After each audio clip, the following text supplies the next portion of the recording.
السلام علیکم اسٹوڈنٹس، کیسے ہیں آپ؟ کل ہم نے سبق نمبر 17 کی مشق کی تھی۔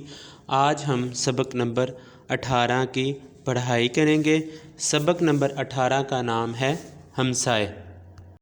حاصلات تعلم۔ اس سبق کو پڑھنے کے بعد طلباء اس قابل ہو جائیں گے کہ اس میں ضمیر کی نشاندہی کر سکیں، دیے گئے موضوع پر 10 جملے لکھ سکیں، اپنی جماعت کے معیار کے مطابق املا لکھ سکیں، ہمسائے کے حقوق سے واقفیت حاصل کر سکیں، نثر پڑھ کر سوالات کے درست جواب دے سکیں، بات چیت کے ذریعے سے اپنے مسائل کا حل نکال سکیں، تقریر کے مراحل کا خیال رکھتے ہوئے 2 منٹ کی تقریر کر سکیں، اپنے دوستوں، رشتہ داروں، ہمسایوں وغیرہ کا تعارف کروا سکیں۔ پیارے بچوں، آپ سوچ کر یہ بتائیں، ہمسایہ کسے کہتے ہیں؟ اپنے ہمسائے کا تعارف کروائیے۔ پیارے بچوں، یاد رکھیں، اسلام میں ہمسائے کے حقوق کی ادائیگی پر بہت زور دیا گیا ہے۔ تلفظ سیکھیں، الفاظ کو کیسے ادا کرنا ہے۔ دلچسپی، صحن، سلیقے سے، معصومیت، فرض، راضی۔ بانوں کے ساتھ والے گھر میں نئے لوگ آئے تو اسے ایک نئی دلچسپی مل گئی۔ دلچسپی کہتے ہیں شوق کو۔ بانوں کے ساتھ والے گھر میں کچھ نئے لوگ آئے تو اسے انہیں جاننے کا شوق ہوا۔ وہ سارا دن اپنے گھر کی چھت پر کھڑی ان کے صحن میں جھانکتی رہتی تھی۔ صحن آنگن کو کہتے ہیں۔ وہ سارا دن اپنی چھت سے ان کے صحن میں دیکھتی رہتی۔ پڑوسن خالہ اپنی مرغیوں کو دانہ ڈالتیں۔ ان کے میاں ادھر ادھر آتے جاتے دکھائی دیتے۔ بانوں نے دیکھا کہ جو پڑوسن خالہ تھی وہ مرغیوں کو دانہ ڈالتی تھیں اور ان کے شوہر جو تھے وہ ادھر ادھر چلتے پھرتے نظر آتے تھے۔ کبھی کوئی باورچی خانے سے کھانا لے کر نکلتا تو کبھی کپڑے دھل رہے ہوتے تھے۔ بانوں نے دیکھا کہ کبھی کھانا کھانے کے لیے باورچی خانے سے کھانا اٹھا کر کوئی نکل رہا ہے تو کبھی کپڑے دھوئے جا رہے ہیں۔ اللہ جانے بانوں کو اس میں کیا دلچسپی نظر آتی تھی۔ یہ اللہ ہی جانتا ہے کہ بانوں کو یہ سب کچھ دیکھنے کا کتنا شوق تھا۔ گھنٹوں دھوپ میں کھڑی ان کے صحن میں جھانکتی رہتی تھی۔ سورج کی تیز روشنی میں وہ کئی گھنٹے کھڑی ان کے صحن میں دیکھتی رہتی تھی۔ کئی مرتبہ پڑوسن خالہ نے بانوں کو دیوار کے اوپر سے سر نکال کر جھانکتے دیکھا اور مسکرا دیں۔ کئی دفعہ پڑوسن خالہ نے دیکھا کہ بانوں جھانک رہی ہے۔ چھپ کر پڑوسن خالہ اسے دیکھ کر ہنس دیتی تھیں۔ آخر ایک دن ایسا اتفاق ہوا کہ پڑوسن خالہ کسی کام سے بانوں کی امی کے پاس آئیں۔ ایک دن ایسا ہوا کہ پڑوسن خالہ بانوں کے گھر اس کی امی کے پاس آئیں۔ بانوں اس وقت بھی چھت پر تھی۔ جب اس نے انہیں اپنے گھر آتے دیکھا تو جلدی سے نیچے آ گئی۔ بانوں نے جیسے ہی دیکھا کہ پڑوسن خالہ ان کے گھر آ رہی ہیں، وہ چھت سے اتر کر نیچے آ گئی۔ بانوں کی امی اور پڑوسن خالہ باتیں کرنے لگیں۔ بانوں کی امی ان سے پوچھنے لگی کہ وہ کہاں سے آئے ہیں اور کیا کرتے ہیں۔ باتوں باتوں میں انہوں نے بانوں کا ذکر کیا تو بڑے سلیقے سے کہنے لگیں۔ سلیقے سے، طریقے سے۔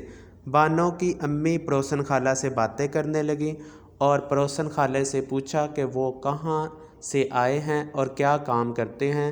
باتوں باتوں میں پڑوسن خالہ نے بانوں کا ذکر کیا اور طریقے کے ساتھ یہ کہنے لگیں، یہ تو ہمارے گھر کی بچی ہے، سمجھو ہمارے گھر میں ہی ہوتی ہے۔ بانوں کی امی خاموش ہو گئیں۔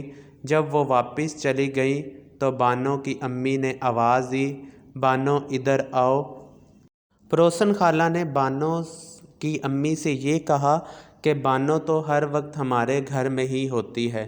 جب پڑوسن خالہ چلی گئیں تو بانو کی امی نے بانو کو بلایا۔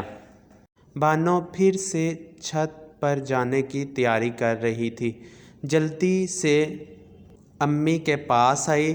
امی کچھ دیر اسے دیکھتی رہیں اور پھر کہنے لگیں۔ بانو تیاری کر رہی تھی کہ دوبارہ میں چھت پہ جاؤں۔ امی کی آواز سن کر جلدی سے امی کے پاس آئی۔ کچھ دیر تو امی اسے دیکھتی رہی اور پھر کہنے لگی، پڑوسن خالہ کیا کہہ رہی تھی؟ کیا تم ان کے گھر جاتی ہو؟ بانو کی امی نے بانو سے پوچھا، کیا تم پڑوسن خالہ کے گھر جاتی ہو؟ بانو نے معصومیت سے سر ہلایا۔ معصومیت کہتے ہیں سادگی کو، اور کہنے لگی۔ بانو نے سادگی سے سر ہلایا اور کہا، نہیں تو میں تو اوپر چھت پر سے ان کے گھر جھانکتی ہوں۔ امی ایک دم غصے سے بولیں۔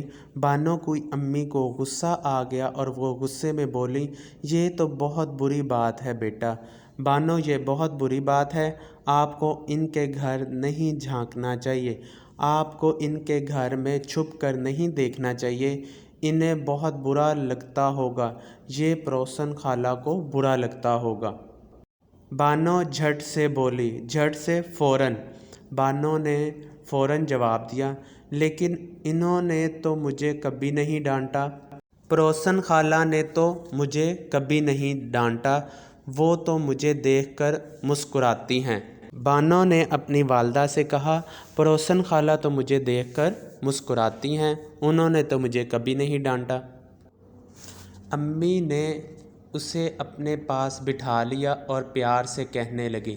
امی نے بانو کو اپنے ساتھ بٹھایا اور بانو سے پیار سے کہا، وہ تو کچھ نہیں کہیں گی بیٹا، لیکن ہمیں خود یہ خیال رکھنا چاہیے کہ ہمسائے کو کوئی تکلیف نہ ہو۔ بانو کی امی نے بانو سے کہا کہ پڑوسن خالہ تو کچھ نہیں کہیں گی، لیکن ہمیں اپنے پڑوسیوں کا خیال رکھنا چاہیے، ہمسائے کے بہت حقوق ہوتے ہیں، پڑوسی یا ہمسائے کے بہت زیادہ حقوق ہوتے ہیں۔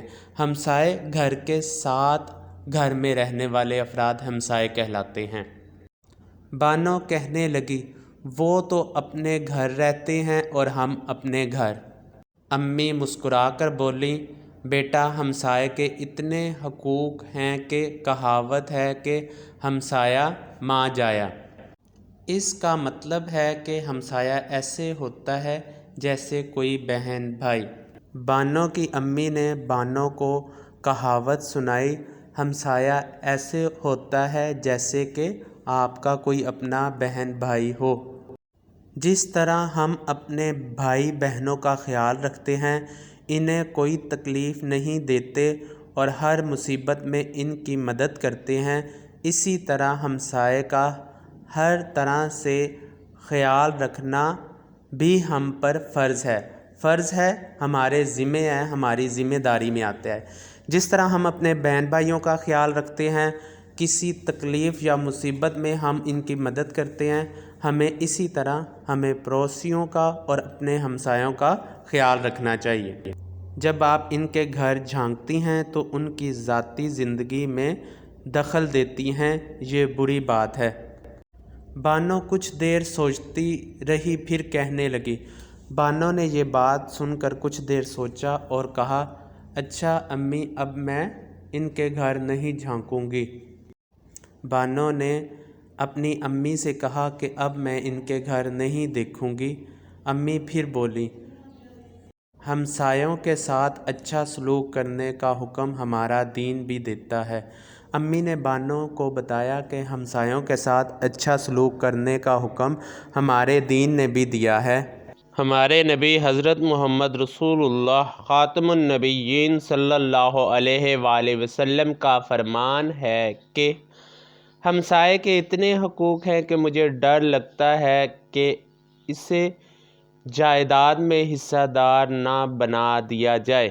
نبی کریم صلی اللہ علیہ وآلہ وسلم نے فرمایا، اللہ تعالیٰ نے ہمسائے کے حقوق ادا کرنے پر اتنا زور دیا ہے کہ مجھے یہ ڈر ہے کہ اسے جائیداد میں حصے دار نہ بنا دیا جائے۔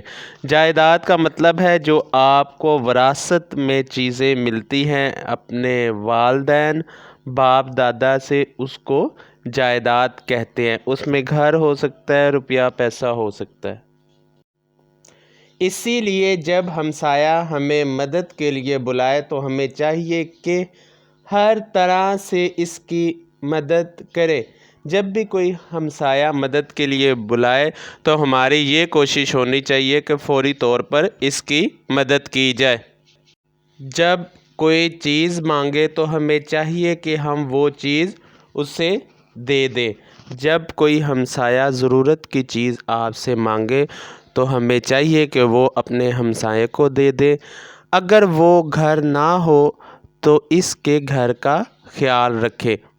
اگر پڑوسی یا ہمسایہ کسی ضرورت سے شہر سے باہر گیا ہے تو اس کے گھر کا خیال رکھنا بھی ہماری ذمہ داری ہے۔